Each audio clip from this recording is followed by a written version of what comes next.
Monte tes mains, il faut monter tes mains, il a les mains basses, c'est pas un bon boxeur, monte tes mains et tout ça. J'ai envie de vous dire, ça c'est une des plus grosses supercheries du monde de la boxe. Hello les gorillas, bienvenue dans cette nouvelle vidéo Kung Dirty Boxing. Avant tout, je voudrais vous remercier, on vient de passer la barre des 5000 abonnés. Donc c'était quand même un objectif depuis un petit bout de temps, depuis qu'on a ouvert cette chaîne.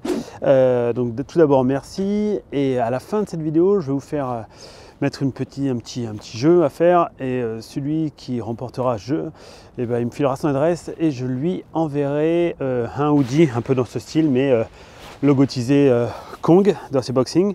Donc voilà, avec genre 5000 abonnés ou un truc comme ça par-dessus, enfin je sais pas trop ce que je vais faire, mais on fera quelque chose comme ça. Donc attendez bien à la fin de la vidéo. En plus c'est bon pour l'algorithme, mais en plus de ça, pour une fois vous aurez un jeu à faire qui vous permettra de peut-être gagner cette hoodie. Aujourd'hui on va parler d'une chose qui me tient à cœur, parce que à chaque fois, depuis toujours, j'entends toujours parler de monte tes mains, il faut monter tes mains, il a les mains basses, c'est pas un bon boxeur, monte tes mains et tout ça. J'ai envie de vous dire, ça c'est une des plus grosses supercheries du monde de la boxe, d'accord? Et surtout du monde de la boxe qui comprend rien à la boxe. Je suis rarement aussi tranché, enfin du moins en tout cas pas sur YouTube. Pour ceux qui me connaissent dans la vraie vie, vous savez que je suis plutôt tranché comme garçon. Mais j'en ai un peu marre de voir quand je me trimballe, quand je me promène sur des sites, sur des forums, etc. Ce genre de commentaires quand un petit gars fait un combat, qu'il a les mains un peu basses, etc. Ou qui fait du sac, on lui dit « Ah mais tes mains, elles sont pas ici, ouais lève tes mains, lève tes mains, lève tes mains ». Mais écoutez, aujourd'hui je vais vous expliquer un petit peu pourquoi il y a des côtés positifs à avoir les mains tout le temps hautes, mais aussi pourquoi il y a des côtés négatifs à avoir les mains hautes tout le temps, d'accord? Donc on attaque tout de suite, let's go les gorillas. Pour quelle raison on va avoir tendance à dire aux débutants de monter les mains? On va leur dire de monter les mains tout simplement pour une chose, pour leur permettre de comprendre que leur position de base, leur garde de base, ça va être les mains au niveau du menton, les coudes serrés, et à partir de là, je vais pouvoir être en protection. Pourquoi est-ce qu'on va protéger correctement le menton, correctement les côtes et les organes importants, la rate, le foie, et à partir d'ici, quand ils vont mettre des frappes, on va leur demander de revenir toujours au même endroit. Et ça, c'est un critère de réussite, c'est-à-dire que ça va leur permettre de savoir qu'ils ont bien fait le mouvement. Et donc ça c'est très bien. Si vous commencez avec une garde standard, d'accord, ce qu'on peut appeler high guard ou standard guard, d'accord. Je suis ici, je vais faire mes frappes, on connaît l'histoire, je viens ici, je fais mon mouvement, etc. Ça c'est très bien. Maintenant, il faut que vous compreniez une chose, il n'y a pas que ça, d'accord. On ne se retrouve pas qu'avec ce style de garde. Pourquoi? Quelle est la problématique d'avoir les mains toujours hautes comme ça? Quand j'ai les mains hautes comme ça, je vais faire que des coups qui vont être prévisibles, que des coups complètement classiques, d'accord, où je vais faire mon jab qui va venir d'ici, mon cross qui vient d'ici, mon crochet qui va venir comme ça, ok, mon uppercut d'ici, et ainsi de suite. Nous, ce qu'on va vouloir, en descendant des fois le bras avant, ou même quand je vais faire des rotations opposées, hop, le bras arrière, c'est de commencer à avoir des angles un peu différents quand on va vouloir frapper. Rappelez-vous, dans la vidéo du flicker jab, si vous ne l'avez pas vu, boum, la voici, vous pouvez cliquer dessus, vous reviendrez après, dans la vidéo du flicker jab, mais en fait j'explique que le fait d'avoir cette main basse, donc j'ai très souvent, on est plutôt sur une garde un petit peu filichelle ici, et bien en fait je vais avoir un angle différent dans mon flicker, ok? C'est-à-dire que quand je fais une frappe, si mon bras va être ici un peu ouvert, je vais boum, pouvoir frapper, on va pouvoir moins le voir, il va être moins visible, il va être beaucoup moins prévisible, parce qu'au fait, au lieu d'être ici et faire tout ce mouvement, si je suis déjà là, on peut se dire mince, ça va rentrer peut-être en crochet, ça va rentrer, boum, en jab à la tête, jab au corps, hop, hop, et je vais pouvoir vraiment essayer de sortir de la vision de mon adversaire. Il faut comprendre que votre adversaire qui défend comme ça, il a ses gants qui le gênent un petit peu, donc dès que votre main va se retrouver à peu près par ici chez lui, il ne va plus trop la voir. D'accord? Et donc pour l'avoir, il va devoir faire quoi? Il va devoir un peu ouvrir. Et dès l'instant qu'il va ouvrir, non seulement vous allez pouvoir rentrer avec cette fameuse main, mais vous avez aussi votre autre main. Si j'attire mon adversaire, quand je suis ici, regardez, je suis là, j'attire mon adversaire comme ça, avec cette main là, ici, boum, celle-là va pouvoir rentrer. D'accord? C'est un peu le principe, vous savez, de jeu là où je fais ça, et boum dans l'épaule. C'est le même délire. Là c'est pareil, c'est en gros, ma main ici va gêner. Donc ça, c'est un peu une première chose. L'autre chose, c'est que le fait de pouvoir des fois dropper vos mains comme ceci, où je vais rentrer, hop, je bouge, ici, hop, je vais me bouger, etc. Pour les esquives, ça va être beaucoup plus simple. Beaucoup plus simple. Pourquoi? Parce qu'en termes de mobilité, on va être beaucoup plus mobile. C'est beaucoup plus compliqué d'avoir une bonne c'est beaucoup plus compliqué d'avoir une bonne mobilité quand on est comme ceci. Ici, on est plus puissant, plus rigide, on fait un seul bloc, d'accord? C'est très style Tyson, etc. Bam, bam, bam, ou très Mexican fight, Mexican boxing. C'est très bien, sauf qu'on est beaucoup moins rapide et beaucoup moins mobile. Ou alors, il faut vraiment être hyper musclé, enfin, avoir des capacités de malade comme Tyson. Bon, bah là, c'est des... enfin, on va dire, tout le monde n'est pas Mike Tyson. Enfin, en tout cas, pour ma part, il n'y a aucun doute, je ne suis pas Mike Tyson. J'aurais aimé, mais non. Donc, ben moi, je vais, pour avoir un peu cette vitesse, je vais des fois m'amuser à dropper mes mains. Mais attention, je les drop de façon complètement consciente. C'est-à-dire que quand je suis ici, je sais que ma main gauche est en bas, boum, je vais frapper, boum, je mets mon cross, je sais qu'il va être ici, mon bras, enfin donc mon cross, je sais qu'il est là maintenant, et à partir de là, ben je sais que mon épaule là va devoir prendre le relais pour protéger mon menton, ok? Ou que si une frappe arrive, boum, je dois le remonter rapidement. Mais par contre, quand je suis ici, ben peut-être que je peux refrapper, peut-être que je peux refrapper, peut-être que je peux mettre l'autre, et en fait, cette espèce de mouvement de balancier que je vais créer ici, le fait de tirer, va pouvoir m'aider à générer de l'énergie, par exemple, sur mon bras opposé. Et ça, vous devez le comprendre. C'est-à-dire que ce n'est pas mal d'avoir des fois les mains un peu basses. Ce qui est mauvais, c'est d'avoir les mains basses et de ne pas le savoir. Comprenez que vous avez des dizaines et dizaines, voire même des centaines de boxeurs pros à très haut niveau qui boxent avec des mains basses. Quand on dit boxer avec les mains basses, c'est pas avec les mains ici tout le temps, d'accord? Mais par contre, être un peu ici, commencer, boum, boum, travailler, hop, elle est un peu basse, je joue un peu, je donne un peu des accès à mon visage, à mon adversaire pour qu'il vienne me toucher. À ce moment-là, je vais pouvoir me barrer et frapper. Je vais pouvoir me barrer et frapper. Ok? Ce délire d'être comme ça, c'est très bien, c'est très académique, c'est très cool. Le problème, c'est que si tout le monde fait ça, c'est très prévisible. En fonction de vos capacités, en termes, vos capacités physiques déjà, et même de lecture, mais surtout physique au début, vous aurez peut-être pas la même carte que tout le monde. Et ça, c'est important de le comprendre.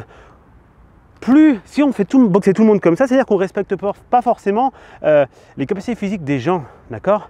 Moi, je suis quelqu'un qui a plutôt, je parle de moi parce que du coup je me connais assez bien, je suis plutôt assez rapide, tonique et je bouge plutôt bien. Donc pourquoi m'embêter à être ici, d'accord? Où en plus je me sens, oui ok, bien protégé, ça je vous l'accorde, certes, mais j'ai l'impression que j'en prends plus quand je suis comme ça, parce que du coup je vais beaucoup plus être dans le côté, j'encaisse, bam bam bam, et je riposte, beaucoup plus à la mexicaine, alors que quand je suis comme ça, comme ceci, je vais beaucoup plus esquiver, donc au final je prends beaucoup moins de coups. Il faut comprendre que de rentrer toujours des covers, etc., au bout d'un moment c'est fatigant aussi pour vos bras. Et puis au moment la tête, elle commence à piquer un peu. D'accord? Alors que l'instant que vous êtes ici, comme ceci, hop, vous allez pouvoir esquiver, frapper, moi je suis beaucoup plus mobile comme ça. Donc c'est pour ça qu'à un moment ou à un autre, il faut arrêter avec cette phrase, lève tes mains, lève tes mains. Qu'on enseigne ça aux débutants, aucun problème. Au contraire, c'est même très bien. Qu'on fasse une piqûre de rappel en intermédiaire ou en avancée, super.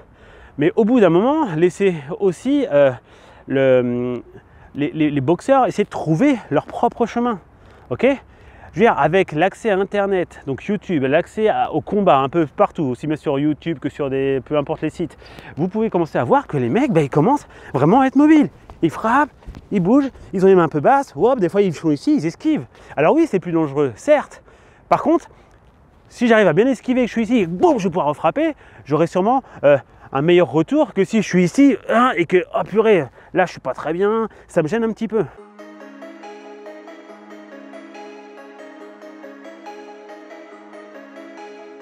Ok? Ça c'est un parti pris, ça n'engage que moi, mais en tout cas, moi c'est ce que je ressens. Et c'est comme ça que je l'enseigne. Au début, j'enseigne à tout le monde d'avoir les mains hautes, et au fur et à mesure, en fonction des capacités des gens, je vais leur dire, ok, tu sais quoi, tu es mobile, tu veux travailler sur ta vitesse, ta mobilité, tes esquives, commence à bouger un peu. Viens ici, serre tes épaules pour travailler, boum, bloc, ok? C'est hyper important. Vous ne devez pas être prévisible. Plus vous êtes prévisible, plus vous serez un boxeur lambda. D'accord? Ou alors vous devez vraiment avoir un niveau stratégique de malade mental pour commencer à faire des trucs de ouf. Moi, je ne suis pas excellent, je suis correct. Et je suis correct, je suis ici, j'aime bien descendre mes mains un petit peu pour un peu lancer, mettre un peu des pièges. Je vais chercher ici, hop, je bouge, bam, je vais pouvoir frapper. Hop, là tu sais que ma main elle est basse maintenant, tu vas voir celle-là, tu es là, hop, bam, ici. Et du coup, hop, je feinte, boum, bam, bam, bam. Ok? Mais je veux pas toujours avoir les mains ici, là. C'est quoi ce bordel? Franchement, c'est une des vidéos où je suis le plus tranché que d'habitude, mais il faut arrêter, d'accord? Je veux dire, c'est un peu comme quand les gars de la taille, ils boxaient comme ça avant. Plus ça va, plus les gars de la taille, ils sont un peu comme ça. ok? Je dis pas que ça c'est pas bon, je dis qu'il n'y a pas que ça. Et bien c'est pareil pour l'anglaise. En anglaise, vous pouvez avoir ce style-là si vous préférez le style complètement classique, soit vous préférez le style, ce qu'on appelle high guard, donc garde haute, ici, d'accord, où je vais vraiment rentrer un petit peu comme ça en faisant gaffe un petit peu à ce qui se passe là-dessous, parce que plus vous avez les mains hautes, plus ici c'est ouvert, ou alors il faut être comme ça, mais c'est assez spécial pour avancer. Vous avez la filichelle, d'accord, où je vais venir ici, je vais me servir de tous ces mouvements de shoulder roll. Vous avez même d'ailleurs que la shoulder roll, c'est-à-dire que je suis ici, je bouge comme ça, et dès qu'il y a une frappe, boum, je fais juste mon shoulder. Ça fait partie aussi des gardes. Pour moi, c'est la même que la filichelle, mais bon, les gens aiment bien la classer comme ça. Vous avez des gardes un peu style ghost, où ils vont venir ici, ils vont vraiment travailler là-dessus, bam, bam, bam, ils vont frapper.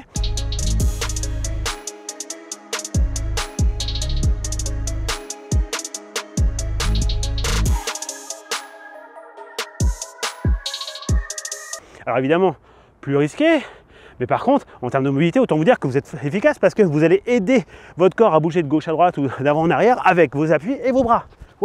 D'accord? Je veux dire, il n'y a pas de secret. Si quand on veut sauter plus haut, quand on veut sauter très haut, on ne fait pas ça. Ou on ne fait pas ça. Quand on veut sauter très haut, on fait ça. D'accord? Si je veux aller très loin, je vais faire ici. Bah, pourquoi en boxe, ce serait pas pareil? Si je suis ici, là, et que je veux aller là très vite, bah, peut-être je vais changer. Peut-être je vais changer. Donc ça, c'est important à comprendre. Donc, ce que vous devez retenir de cette vidéo, c'est pas juste s'amuser à être tout le temps comme ça, comme un teubé. À l'inverse, c'est pas être tout le temps comme ça non plus, parce que ça va vous faire drôle. Mais c'est de commencer à prendre conscience que vous pouvez être ici, je vous fais un micro-shadow. Donc, je travaille un peu mes mains hautes, je viens, je bouge. Hop, imaginons, d'un coup, il y a une frappe. Hop, je descends, bam, bam, je vais frapper. Je travaille encore. Hop, hop, je bouge, hop. Vous avez vu, j'esquive, j'ai une main basse, il pourrait y avoir une entrée, mais mon épaule va faire le taf et ma main va venir faire le taf. Et si jamais le mec vient me mettre un crochet arrière, boum, je reviens ici. Peut-être que je vais pouvoir refrapper. Et ça arrive là, peut-être que je peux monter.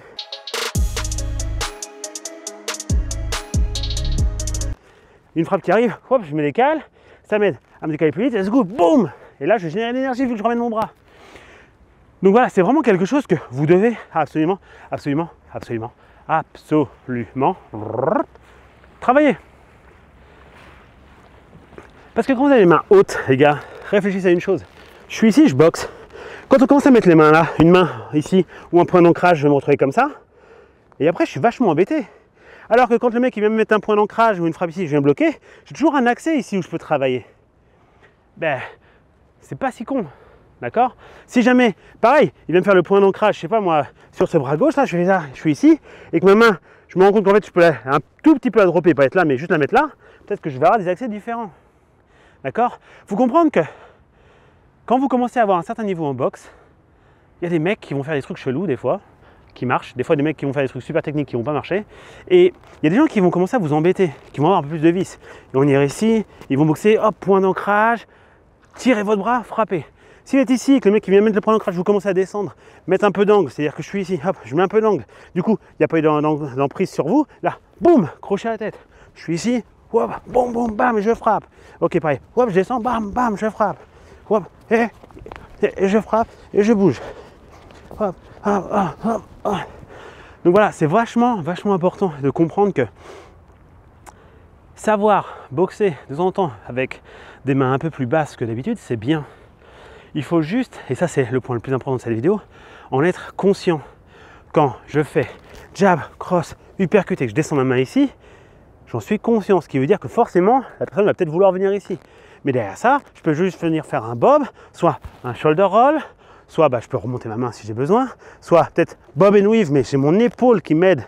Et hop, là j'ai inversé, je remets mon épaule et du coup c'est cette main qui est remontée, et ainsi de suite.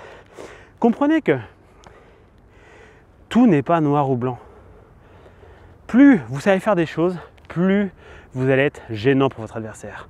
Plus vous êtes d'un classicisme chiant à mourir, plus ça va être simple à boxer contre vous.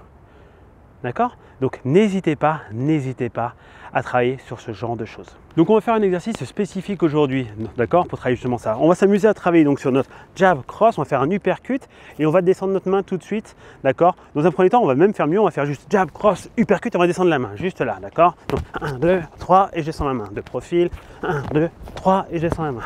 Pam, pam, hop, et je la garde en bas. 1, 2, 3 et je la garde ici. Vous pouvez descendre soit par là, soit là, peu importe, ou même juste ici. C'est déjà plus descendu que d'habitude pour vous peut-être. Et donc c'est très bien. Vous me travaillez ça pendant 3 minutes. Let's go.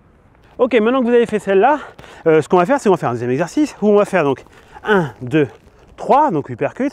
Et au lieu de descendre juste la main, je vais m'amuser à venir faire mon bob en même temps. Donc je descends la main et je fais mon bob.